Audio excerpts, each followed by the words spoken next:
PhD fellow at the Global Surgery Unit, and today I'll be walking you through how to select hospital leads within your country. So as a national lead, you will have received a username, and this username ends in SW2. So it's very important when you log into REDCap that you use the SW2 username. If you use your Alligator username or any other previous Surge Week username, it won't give you access to the project. So you'll have had a new username for Surge Week 2. After you log on, you have to navigate to the Hospital Lead Selection project, which is this project here. And this will be your home page.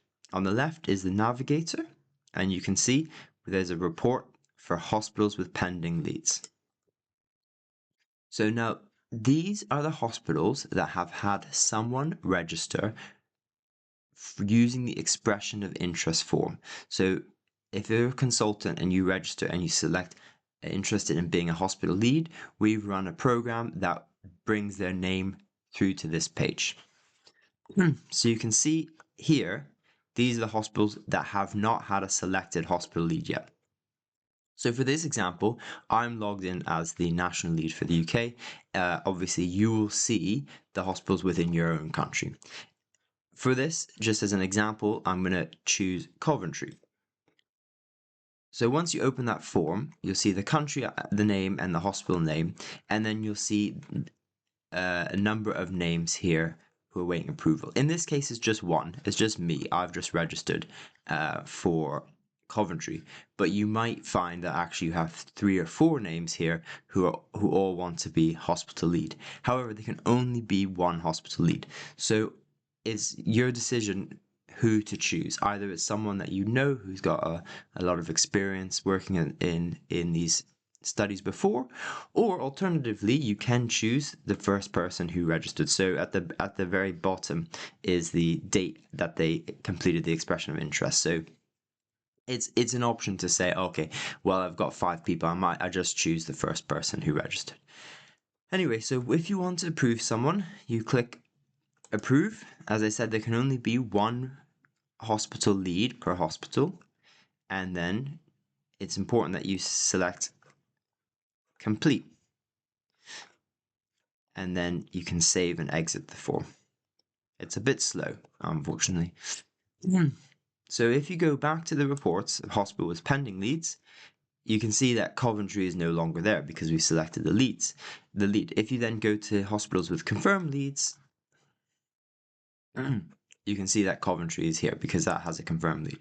And if you want to have a look, you can open it back up.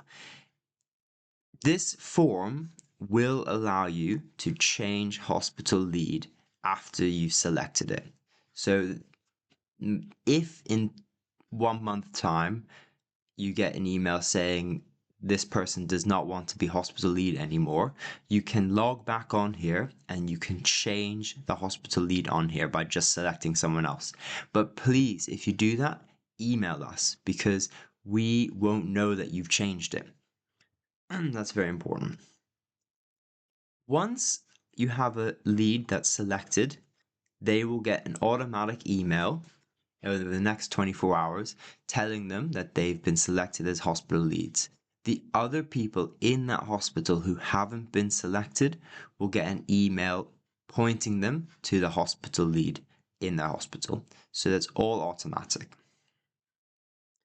Now, if you want to add someone else to be a hospital lead, you need to do it via the expression of interest form that everyone registers to.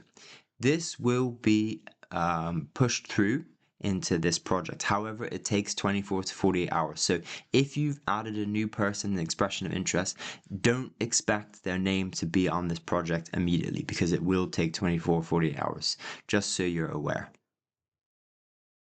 And finally, we will add an extra, we haven't done it yet, but we'll add an extra report of the other hospitals within your country that can be recruited. So it just gives you an idea of what else, who else you might reach out to.